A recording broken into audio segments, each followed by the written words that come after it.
On this episode of the Bronze Metalist podcast, we talk about All Our Gods Have Abandoned Us by Architects, maybe for the second time.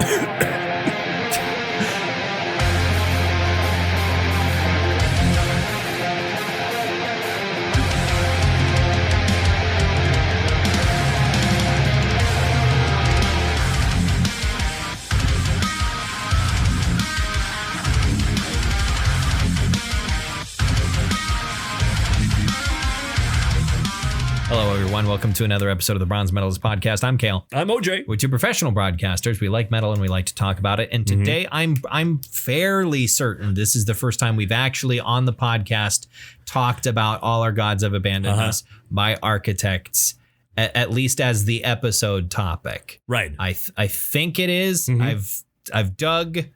I haven't sat and really looked at every single episode title to make sure. I did a cursory search and I found nothing. I feel like what we did was we talked about this album as dudes, and then I went home and I listened to this while I was doing the dishes, and I said, yes, Kale, I do like that album, and that was the extent of it. It could be that. Yeah. It's, I don't know. I don't know at this point. It's this has been a weird minor Mandela effect of yeah. Did we do that? Did we not do that? I feel like I'm gaslighting myself. Right. Into believing that we talked about it when I was pretty sure that we hadn't. Right. But it's Architects album from 2016. There is a new Architects album that I just kind of, I listened to a little bit and I was like, I just kind of I was pretty lukewarm on Holy Hell. There was a couple songs that I dug, but and we did talk about that one for sure. And there were a couple songs on that I was like, that's fine.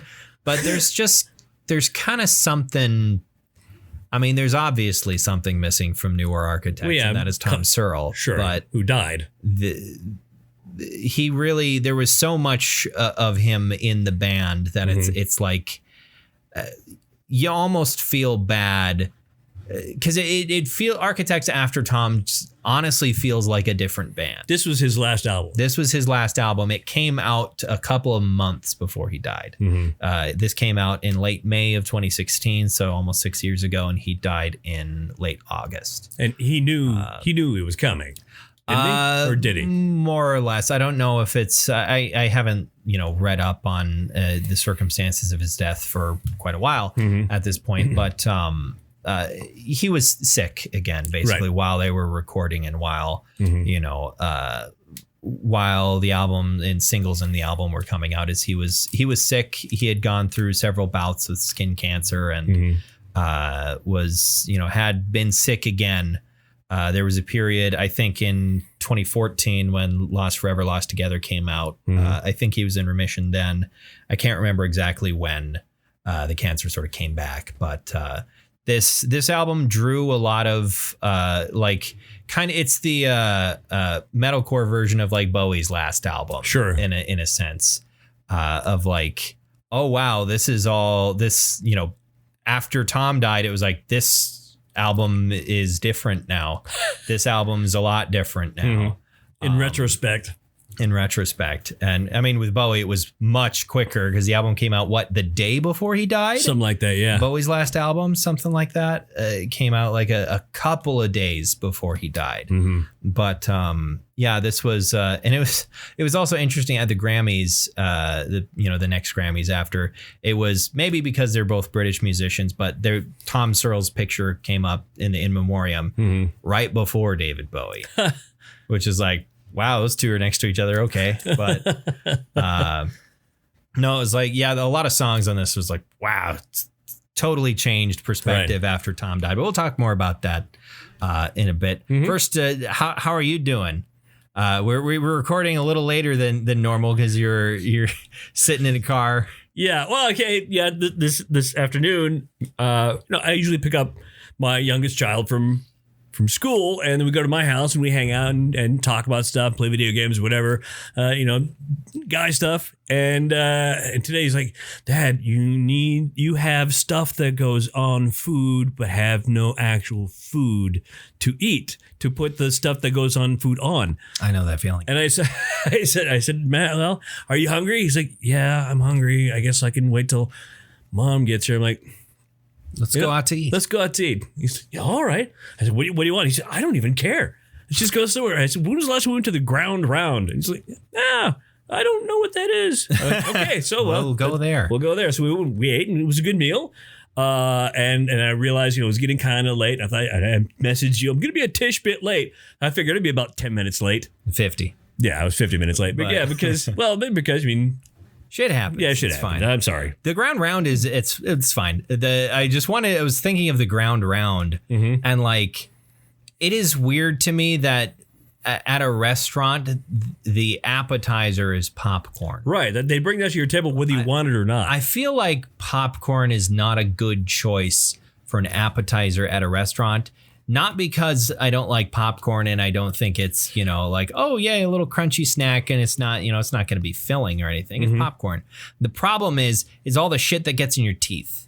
Right. I don't want to have a whole bunch of shards of corn kernels between my teeth and then try and dig into a meal. Right. Like that, something about that just doesn't feel quite right. But then again, you've got, plenty like Mexican places where you'll have salsa for the table, corn chips and salsa for the table. And that definitely can also injure your mouth before you get your main meal. Well, but it's a double-edged, so to speak, sword because it chips and salsa will also fill you up. Right. Yeah. Which popcorn won't. Right. But if you eat enough of it. Yes. I think chips and salsa is I think it's a better appetizer, but it is also less wise. Right. To actually eat. I've had that as a meal many times in my life. I'm like, look at this cool salad, and I'm going to have some corn with it. I'm going to put a salad on a tortilla. Look at me being a responsible adult eating a meal, a rounded meal, a classic, or sometimes triangular meal. Yeah. Cut into little triangles, put it in an oven, lightly salted, and then some tomatoes, onions, peppers. That were all chopped up and ground together.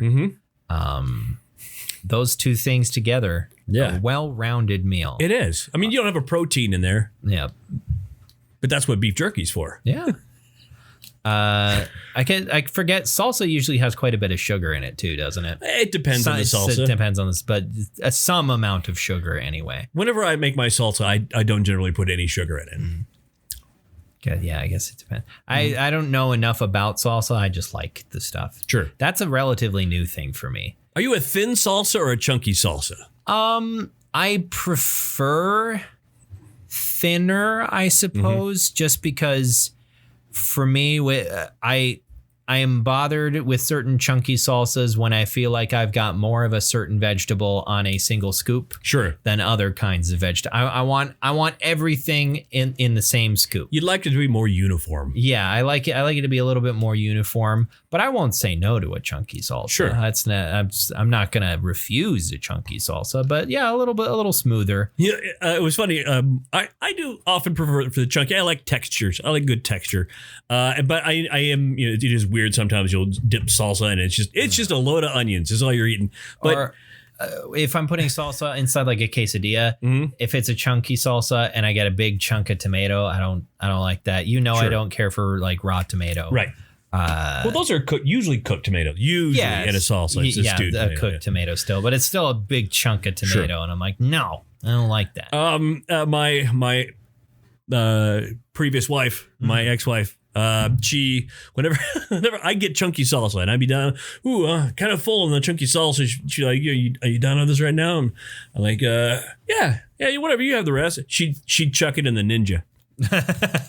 I have done that. Yeah. I don't always do that. And it's more out of just pure laziness than anything. Of just like, I don't want to dirty that. So let's just not do that and eat the salsa as it is. Sure. So there we go. I'll just eat the salsa this way. That is something that came up on a Discord chat today. Was a number of people, a number of my friends also do not like raw tomato. Really? It's just I'll put tomato in just about anything, and I'll eat that. Give me a raw tomato. Get the fuck out of here. So you won't eat a raw tomato? You eat raw tomato at all? You've tried to feed me raw tomato, and I didn't care for it. That's one of my favorite things in the world is a garden fresh raw tomato. Out of the store, not quite as much because it's like just a watery plastic thing. But I mean, out of a garden, it's got such a robust flavor and smell and texture. It was the texture is what I don't like about it. That's a big component of it is the texture for me. And like, if I get a burger, I always ask for the tomato off. And if I get a burger that still can't, like, I was not expecting there to be tomato and there's tomato, that tomato's exiting my burger immediately because I don't like it. It's too watery. It's just not. I don't know. They're not for me. They're not for me. One of the things I've been doing lately, and I used to do this when I was younger. Of course, all the stuff that I used to do was when I was younger. But that's true. For everyone. For everyone. So, but during the last 16 or so years, I didn't do it quite as much because it's a weird thing to share with other people. Okay. And I was living with other people. Okay. What I do is I will cut up a garden fresh tomato into chunks, and then I will cut up a cucumber into chunks. Why did you do the mouth noises? Just to add flavor to the story. Continue with the story. I will throw them in a bowl, put a little bit of salt, put apple cider vinegar, a little bit of ranch dressing, a little bit of hot sauce, stir it up, and just eat it with a fork. Just two slices of two. Well, this is food, so it's two vegetables. Two vegetables. This is where is the culinary field we're talking about. So two vegetables sliced up in a bowl. Sure, they are both berries, but yes, but in any case, yes, two vegetables. With some apple cider vinegar, and I found that a little bit of apple cider vinegar in your ranch, if you're using it as a dip, is fantastic. It for some reason I don't know why. Yeah. When I hear apple cider vinegar, my immediate thought is not a singular bottle. I hear those things as three individual things. I'm going to have apple, cider and vinegar. I don't know why. Sorry. But no, yeah, it creates this really great umami. Really brings that flavor out in the ranch. I can't judge you for that. I feel like it's a healthier decision than I've made in years to eat just a bowl of just vegetables. Even if there was a bunch of, sauce and goop on them. On there. Although the other day I also just fried a pound of bacon. I mean, hey, do what you got to do. Right. Fry a pound of bacon. Live like you want to live. Live like, in the words of Tim McGraw, live like you were dying. Sure. I got more volumes of Berserk recently. Right on. And I got to like the most pivotal moment in the entire series that everything hinges around is called the eclipse. And it is, imagine an event in a fantasy story that is as bloody, personal, and just horrifying to behold as something like the Red Wedding in Game of Thrones. Sure. But then have the scene take place in a landscape in the presence of beings envisioned by H.P. Lovecraft with visual design by H.R. Giger. That's what the eclipse is. It is extremely nightmarish and horrifying, and the art is just so absolutely balls to the wall insane. And you have that issue now. Yeah. It practically it's split up into 2 volumes of the deluxe edition. like the eclipse is one of those things where, you know, in any kind of comic where it's like this big singular event that's going to take place over issues that will last for a year because only one of these things comes out a month or whatever. Like it's, you know, it basically takes up its own entire book of these deluxe editions. Wow. And just the art is absolutely crazy. And people talk about like, there have been several attempts to adapt Berserk into an anime. There was one that came out in 1997 that a lot of people are relatively fond of, but like there are certain things that they, you know, just didn't really nail. There was 3 movies that came out in like 2011 to 2013 that I think people generally think are okay.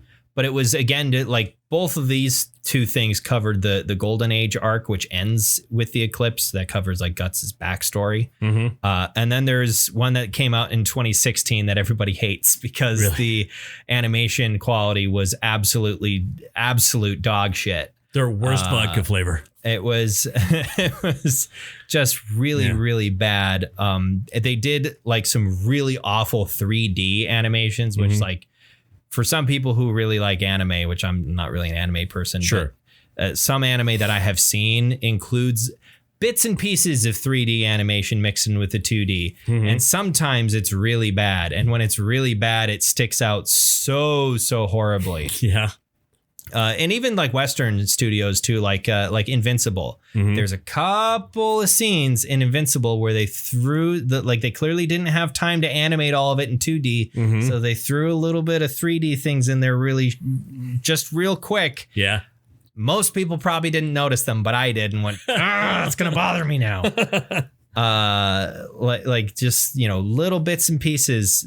And that's kind of how you're supposed to do mix in the 3D with the 2D is just like little bits where it's like this is going to be a really quick shot and we need to do it this way, but it would be too expensive to animate it 2D. So let's put it in 3D really quick and it's over. It's done with. Now I'm going to have to rewatch Invincible for a 4th time.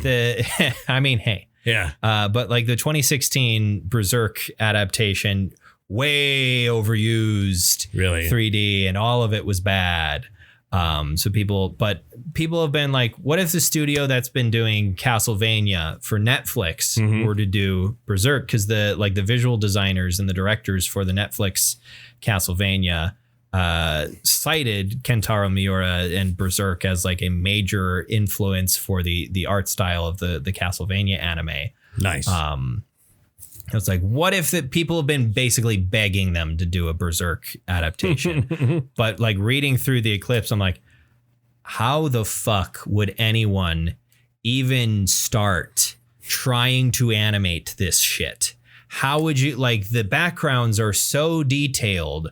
And there's kind of the thing in a lot of comic books where it's like, you can clearly tell, oh yeah, there is a clear difference between background and foreground as far as quality of the artwork. Sure. And like, it's just generally accepted, you know, in Western comics. It's just like, yeah, the background doesn't need to be super detailed. Nobody gives a shit.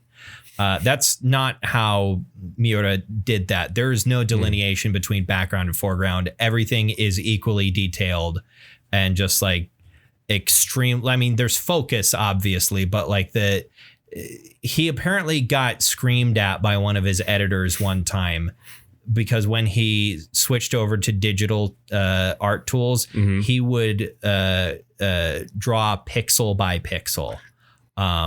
He was so incredibly meticulous. It's kind of no wonder that the man died at 54. He was such a workaholic.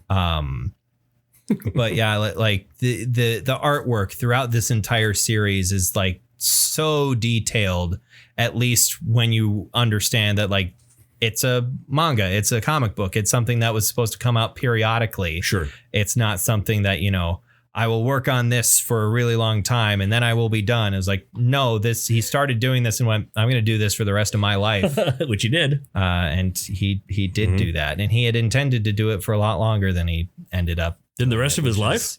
Well, then what his life ended up being. Right.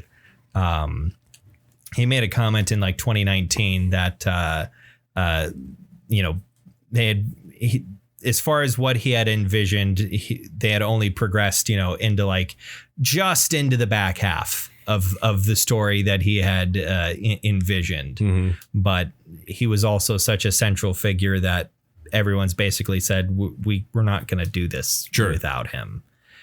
Which kind of brings us to Architects a little bit. in a weird sort of thing. Yeah. And that's, the band obviously has continued without Tom. And everyone was in agreement at the time that that's what Tom would have wanted. And obviously I didn't personally know the guy, but I feel like, when you're a band and you make music together, most of the time, you would probably, and if you all liked each other, you're friends.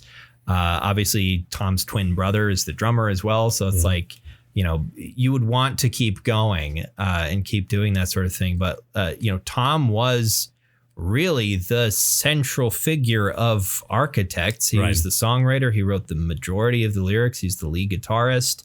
And it really, Architects really does feel like a different band without him. I don't think the music that they make is necessarily bad, but it has yet to pull me in the same way as it did when he was with the band, which it almost feels bad to say. Yeah, but it's true. The guy was something special, and he brought a lot to the band. And this album, I think, is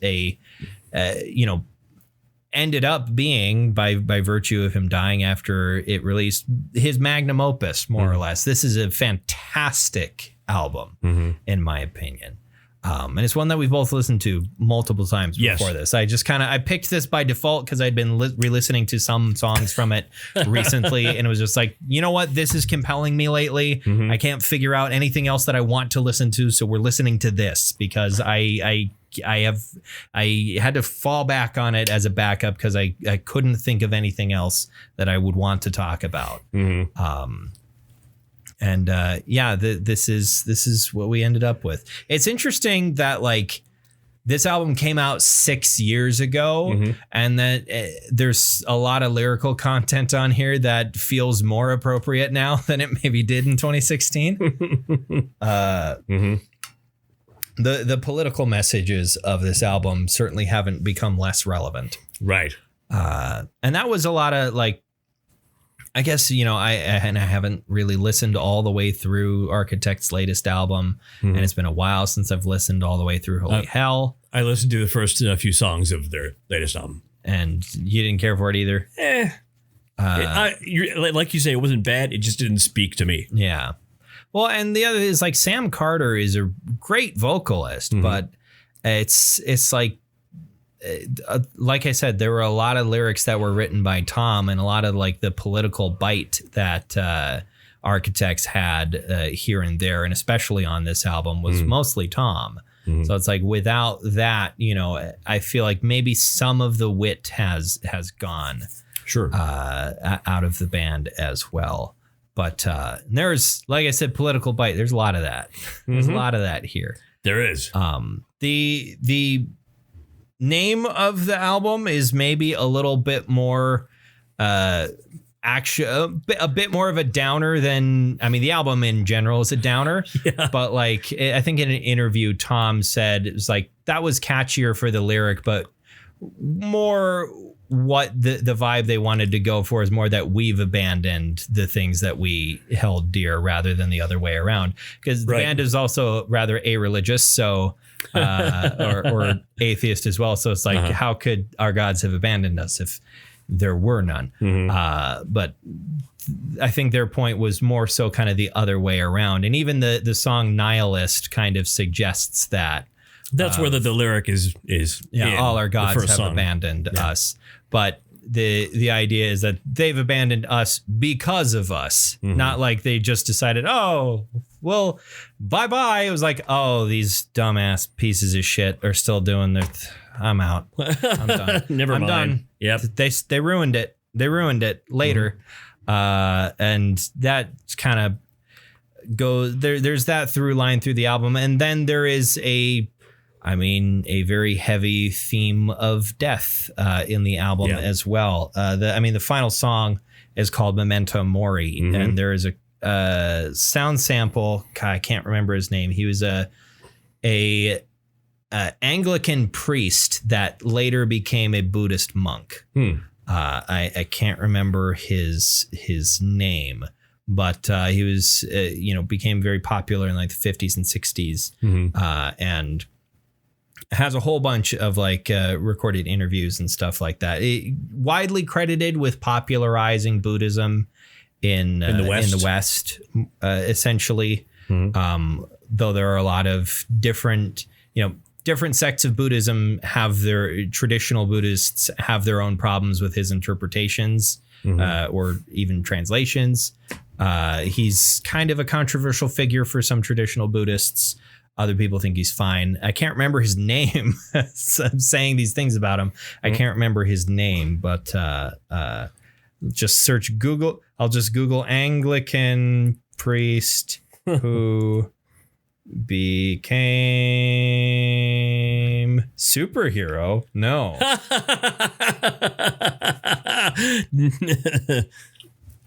Was it Thuv? No, not. I don't think it was this guy either. I don't know. I can't remember who I was thinking of, but I've heard other people use sound samples from him because he says a lot of inspirational shit. But there is definitely a through line of sort of impending death and acceptance of that, as particularly the songs "Gone with the Wind," which I think is really a highlight in the scent right in the middle of the album. And then, of course, Memento Mori right at the end. And a lot of the rest of it is more political and has less to do with death. I've been talking a lot. You say some things. What are your thoughts? You've just been nodding and agreeing. Well, you have a lot to say about it. I mean, this is a band that you've really been into for I was into for quite a while. Right. But, it's kind of since this album has sort of fallen off.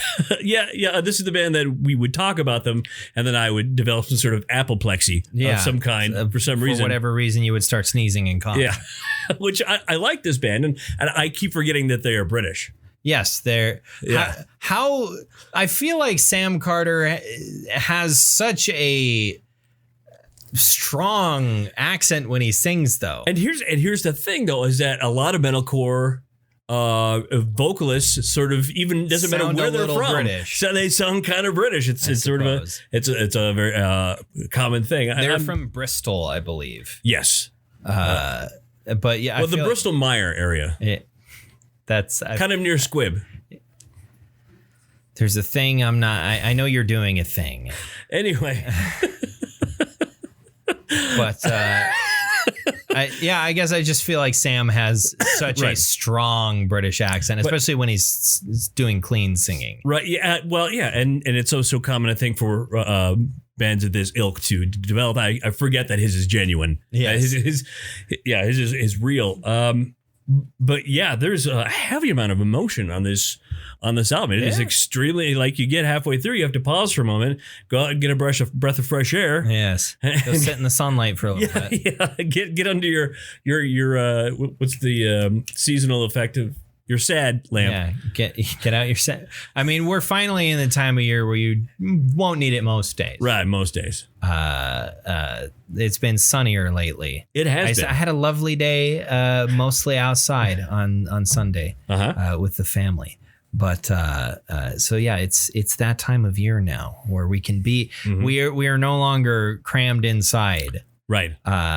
I'm thinking, because I'm thinking about the vitamin D lamps. I'm thinking there's a famous picture from the Soviet Union in the 60s or something like that, of somewhere, I think it was in Novosibirsk in Russia, and someone's living room, the most 60s or 70s looking Soviet living room you've ever seen. Yeah. And a group of kids just in like swim trunks or whatever, standing in front of a purple lamp wearing sunglasses because they're next to the Arctic Circle and it's dark for a long time, so they're just standing in front of this UV lamp for 20 minutes. That'd be a weird life to live. By the way, I don't know if it still is. Maybe I changed it. Maybe I don't remember. But that's the city, according to my Facebook page, that I live in. You live in Novosibirsk, Russia? Yes. Or I think it wasn't Novosibirsk, because I think Novosibirsk is further south. I think I'm thinking of Norilsk. Norilsk has a reputation as the most depressing city in the world.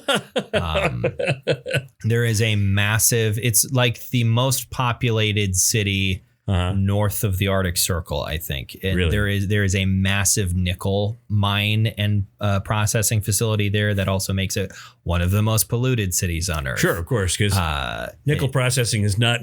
Yeah. Yeah. It is apparently an extremely depressing place to be. Sure. But anyway, that was a weird tangent. But what is this show without the weird tangents? Exactly. Do you think this album slaps? Yeah. Yeah. It slaps a lot. It definitely slaps. It slaps in both, arenas. It slaps in the, man, this is some This is a banger. This is a banger. And also it slaps in, this is really good. You know yes. I feel like I love how rumbly the guitar tone is on this. I feel like there are some bands who go, especially metalcore bands, who go for that very deep rumbly guitar tone, but don't necessarily go to the producers who can make that sound good. Right. There are times where that really deep tuning ends up sounding mushy, and it sounds muffled and like, it doesn't have the clarity it needs. But this was produced by the Gothenburg guys. I'm trying to remember their names. They recorded this in Sweden? Yeah, they recorded this in Sweden. Same with the album previous to that as well. Was recorded. Give me a second to... Just for a second in my brain there, I thought you were actually telling me that they had another album that was called Previous to That. And just for a second, they're like, oh, no, it's not. No. He meant the... Fredrik Nordstrom. Ah, yes. And Henrik Ud have a studio there that they produced for like all of the melodic death metal bands of the Gothenburg scene, basically. In they Flames produced for and Soilwork, etc., so on and so forth. The band, the band, etc. Yeah, etc., etc. And the other band, so on and so forth. It sounds like a weird law firm. I'm from the law firm of so on and so forth. We're so on and so forth. Do you need representation? And so on and so forth. Well, we've got you covered. Yeah. But wait, there's more. Have you been in an accident? Have you been in an accident? Maybe you have and you can't remember. Sue someone for an accident you can't remember happening. Sue absolutely everyone. All the time. I'll help. And so on and so forth. And so on and so forth. This album was very highly regarded by critics when it came out. It's got an 82 on Metacritic, which I think it deserves. I think, honestly, it could be a little bit higher. But, I mean, that's usually, again, albums that are very well liked usually end up in the low 80s. And we've talked many a times about how... That's because of the number of reviews they get. Yes, the sheer number and the fact that there will always be someone who's like, no, I hate this. Here's this metalcore album, Judith, who normally reviews country and western or Christian country. I don't understand this at all. Clearly you don't. Clearly, this album was not for you. Not everything is for everyone, Judith. That's just not how it works, Judith. But we're publishing your review anyway, and it will end up in an aggregate. I understand, Judith, but I can't miss Theodore's bassoon recital. That's a great excuse. Yeah. I can't miss Theodore's bassoon recital. What's your favorite song? Well, there are two songs. I love the opening track. I love Nihilist is really good. It's a fucking banger. The other one that stands out for me that I had to go back and listen to again is the Empty Hourglass. Empty Hourglass is great. Honestly, there is like, I'm contractually obligated to write Memento Mori as my favorite because yeah, it's the one. I'm also like, I'm a sucker for big emotional tracks like that. I'm also a sucker for closers. Right. And for like, God, that drop towards the end where it hits with this huge blast beat and sort of tremolo pick for a moment is just absolutely insane. But there are so many songs on here that I love all of and specific moments of as well. And, you know, songs that I associate with certain moods and certain bits and pieces and memories from, you know, this album came out 6 years ago. Sure. And I listened to it a lot back then. So there's a lot of songs that are, you know, connected to things that happened back then. Even you were 20. Yeah. Back when I was 20 years old. Like All Love Is Lost, I really like. From the Wilderness, I really like. It would just be me naming all of the songs on this album. Gone with the Wind, I usually think of as my second favorite song on here. But it's been like the last half of this album is really, really good. Yeah. There's a lot of Gravity. I think I already said Gravity, but like, Gravity's. Oh yeah. There are a couple of moments of like, I guess from a songwriting perspective, they are breakdowns, but they sound different than so many other metalcore breakdowns. Right. Where, there's something about the guitar tone that's different. I don't know what it is, but it's different, and it feels really unique to this album, the way that the breakdowns on this album sound. So there's a lot of stuff. There's a lot of stuff on here I really like. I agree with it. I don't know what this voice says. I'm suddenly turning into the guy from The Simpsons. Yeah, Lenny. I'm turning into Lenny. Yeah. Okay, I could be Carl. But yeah, there's a lot that I like on here. Yeah. Memento Mori is great though. If you got 8 minutes and you're gonna listen to one song off of this album, that will also tell you what the entire album is about. Right. That song is Memento Mori. It sums it up. It's a great wrap up to the album, and it was it ended up being an amazing swan song for Tom Searle. You know, and what I hear in my head now is I hear Alec Baldwin saying, "Put the kale down. Put the kale down. The kale is for closers." Oh, I couldn't place it until you said the closers part. Kale is for closers. Yeah. That's my campaign slogan. Kale is for closers, specifically album closers. And you know what? If you do put that on a bumper sticker, people are going to white out the C. You know? Okay. It's for losers. And they won't. They'll think that I misspelled the vegetable. Like, why did he put a Y in the middle of the vegetable? Fucking a fucking vegetarian that can't spell. There's nothing worse than a vegetarian who can't spell. Well, I feel like if they really were thinking that kale is for losers, that's not a vegetarian. That person exclusively eats meat. I only eat meat because fuck you, kale is for losers. Oh. Well, no, I'm saying like they would. This hypothetical person that would see this hypothetical bumper sticker on the back of my car, I guess I don't know who I thought they would be or why. Mm-hmm. I'm way out in the weeds right now. You're welcome. In my brain, trying to figure this out, and it's not happening. So we're gonna move on to the metal that you were bestowing upon this album, like Mas Kanata to Chewbacca. Gold, definitely gold. It's a gold. Yeah, it's absolute gold, untarnished, shining, beautiful, and sad. Yeah, it's like a gold coin. From Pax Romana, a dead empire, a gold coin from the treasury of Alexandria before the library was burnt. Right. It's got a depiction of the lighthouse on it, and you go, what could have been? It's got little bits of burnt papyrus still jammed in the...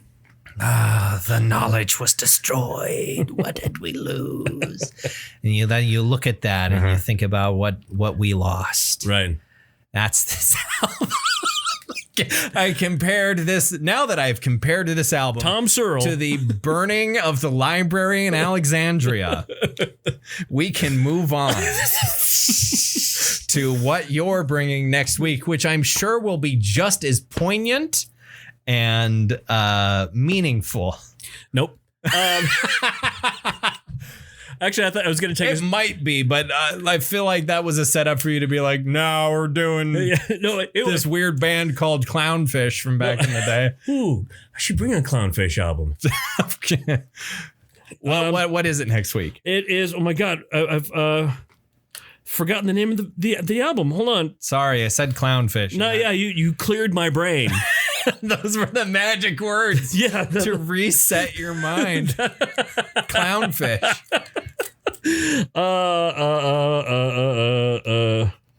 Yeah, hold on. I forgot. Trout Mask Replica 2. Man. Secret thing Captain Beefheart never released. Okay, yeah, it is. Is that the name of the album? I'd like to bring Psalm 69. Okay. Is the 69 part intentional? 1992. Well, yeah, certainly. It's Ministry. Okay, I don't know anything about Ministry. So. You're going to listen to this and you're going to go, oh, this is another album OJ is bringing, strictly not for me. Is Ministry a thrash metal band? They are not. Okay. I mean, there are thrash metal elements to it. What kind of band are they? They're really early proto-industrial metal. Okay. Yeah, I mean, often industrial metal, just like straight, uncut industrial metal, often ends up not quite being my thing, but right. We shall see. Yeah, and if you hear anything on this and you think, wow, did he mean to say that? Yeah, Uncle Al meant to say that. Okay. He definitely meant to say that. I feel like anybody who is known to their fans as Uncle Al will usually will always say some weird things. There will always be some weird. If you're known by people who are not your niece or nephew as Uncle Al, it's probably because you're kind of a weird dude. Yeah, they threw me out of last year's World Guitar Convention because they said I was being an asshole.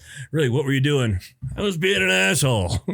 So fair enough. Fair enough. All right. Well, next week, Psalm 69. Or the way to succeed, or the way to suck eggs is with the other one. Yeah. Psalm 69.